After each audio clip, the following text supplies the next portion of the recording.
Urang yang hana beut, urang yang hana ilmu, nyan hana buat tapi ingat aku. Menyata ke di rembang tak pegah rembong ni penyuang ni. Nyan menyaurang hana beut aku.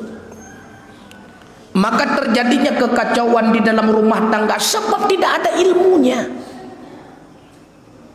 Behe urang tenak ulama tu bukan behe punga karena hana ilmunya.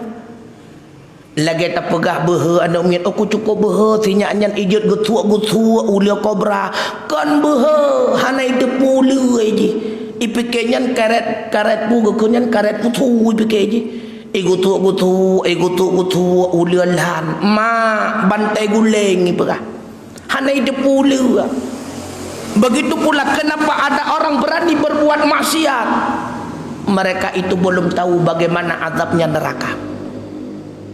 Pakana yang caci maki ulama karena dianya tidak tahu seberapa besar dosanya kita mencaci maki ulama.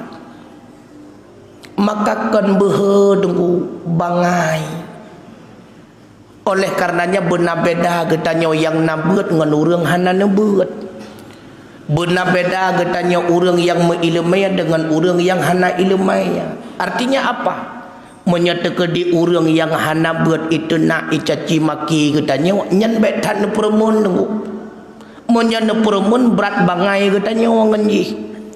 Ibarat le getanya tengku ikap lihat saya pungo tunggu. Lalu tarupah saya pungo takap balik so pungo saya pungo ngurung kap saya pungo. Berat pungo urung kap saya pungo tunggu. Begitulah bandingannya. Menyagetanya wata purmun urang bangai, urang hana ilmu, urang hana nebeut, urang pungo, berat pungo gedanya wangan pungo ji.